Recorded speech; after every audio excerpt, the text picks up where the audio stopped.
he was very close with Gene Cady at Purdue, and Coach Cady would bring him in to watch practice and so on. And after many years being retired, Bud did admit to me that if he had, I said, Bud, what would you do differently today if you were coaching? And he said, well, I hate to say this.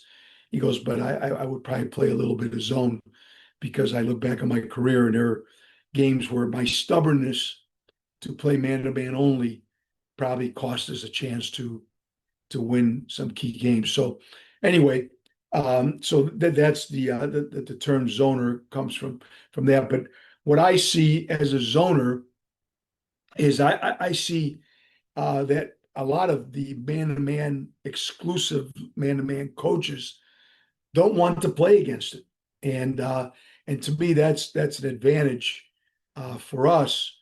Is if the other coach doesn't want to play against the zone, I think that we tend to communicate with our players how we feel about certain things regarding how the game is played. And I think if a coach has certain hesitation or um, is uncertain of how he wants to attack it, um, I think that underlying um, feeling is probably going to be communicated to his players that he's uncomfortable.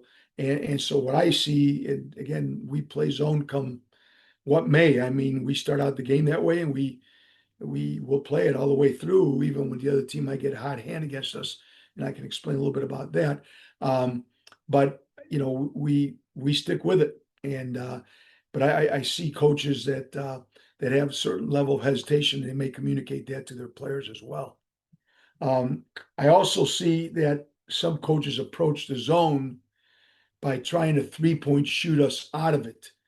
And I always find that to be kind of an interesting dynamic, because we've had games over the past 21 years where opponents have made 13, 14, or 15 threes against us. Now, we don't just give up the open 3-point shot. We have techniques and variations and adjustments that we will use to take away the 3-point shot. We believe you have to use a 3-point shot offensively, that you have to defend a 3-point shot defensively, and that you have to rebound the 3-point shot. So preparation for defending the three is an important part of our scheme.